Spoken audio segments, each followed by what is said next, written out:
we'd like to invite Dr. Girish Rao. He's going to talk about how to, I don't know, how to improve the Premier Institute. We have to learn to maintain and sustain and take the Premier Institute further in terms of the national requirement wise. Dr. Girish Rao, please. Thank you, sir. So we've heard inspiring stories of great institutions which have done yeoman service to this great nation over the years. And I shall briefly touch about what Shankar Nethralaya has been doing over the past 4 decades to maintain its status as one of the premier institutes in this field.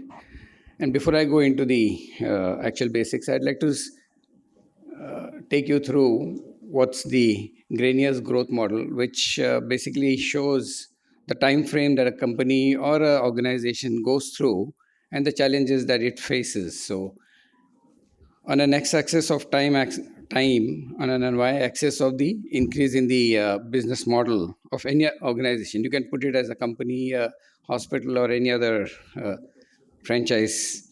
You have the various phases. The first phase is the phase of creativity. Then you have the direction, the delegation, the coordination, collaboration, alliance. So as the organization grows, as the time goes, you go through all these phases, and each phase has its own drivers and the naysayers. So when you go through the first phase, that's the creativity, it's basically a spark of an idea which pulls together a team, a young team, a very enthusiastic team, a robust team, which is very responsive and agile, and you get things moving much faster. But it's also a time when systems and processes are just about being set into places. And what is important at this stage is to have good communication. This is also a time when you need a good, strong leadership to Time management. sure, to take care of the program. So as we go on, next phase is the stage of directions, where the organization then feels the need for hiring managers, decision making, and everything becomes more structured. You have the HR and the other processes in place, and slowly a culture, what Dr. Grewal spoke about, comes into the playing. But also, this is the time when you have verticals within the system, and then there is a question of autonomy that comes in. And that's where then you go on to delegating specific roles to specialists within the system. And then you also have factors like accountability, the KPIs which come into the system. The leadership then starts looking externally. And obviously, as I said, this is also the time when you need to rein in the horse, which is trying to gallop in various directions.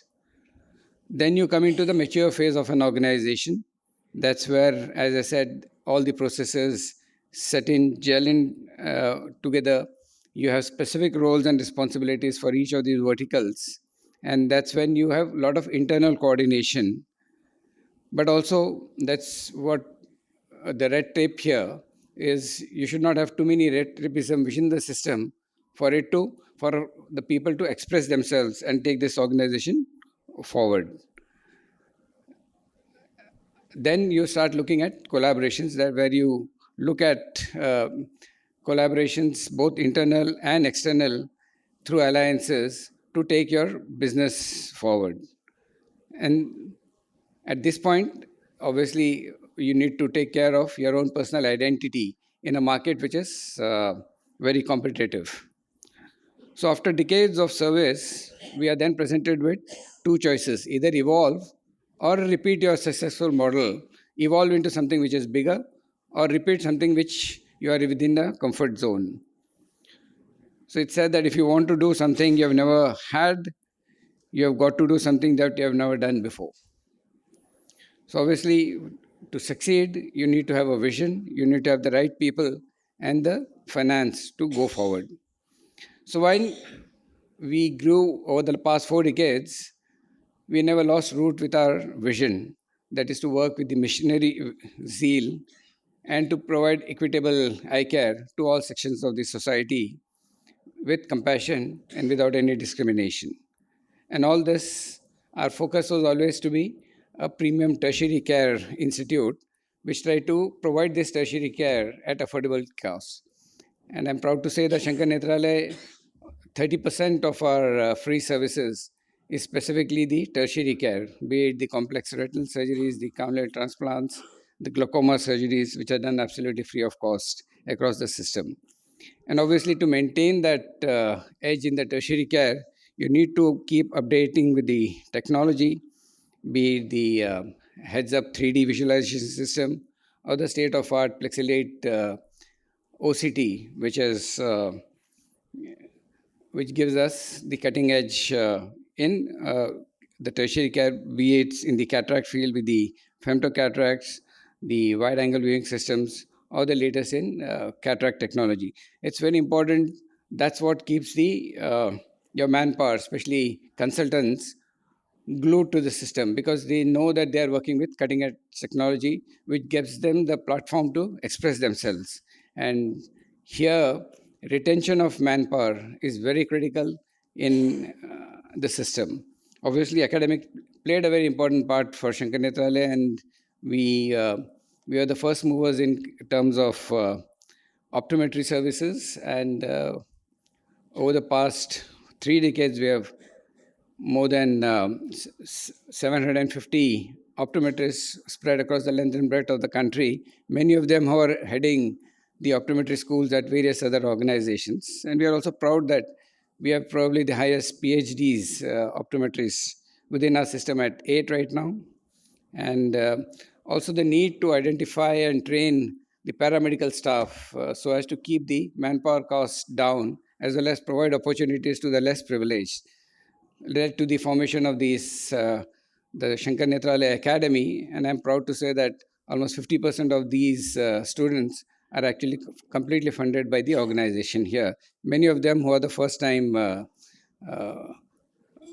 college going people within their family.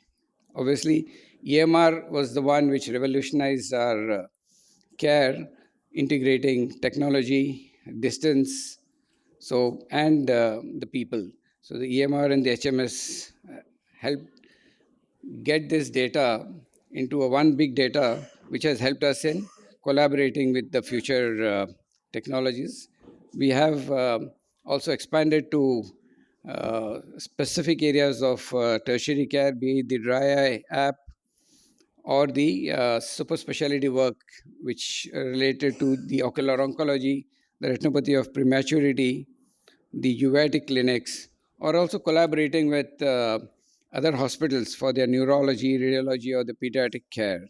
And very happy to say that our ocular oncology, we probably have the only tie-up where we are doing intra-arterial, intra-vitreal, and the intra-venous chemotherapy in our campus in collaboration with some of the premier institutes like Apollo. Just a minute more.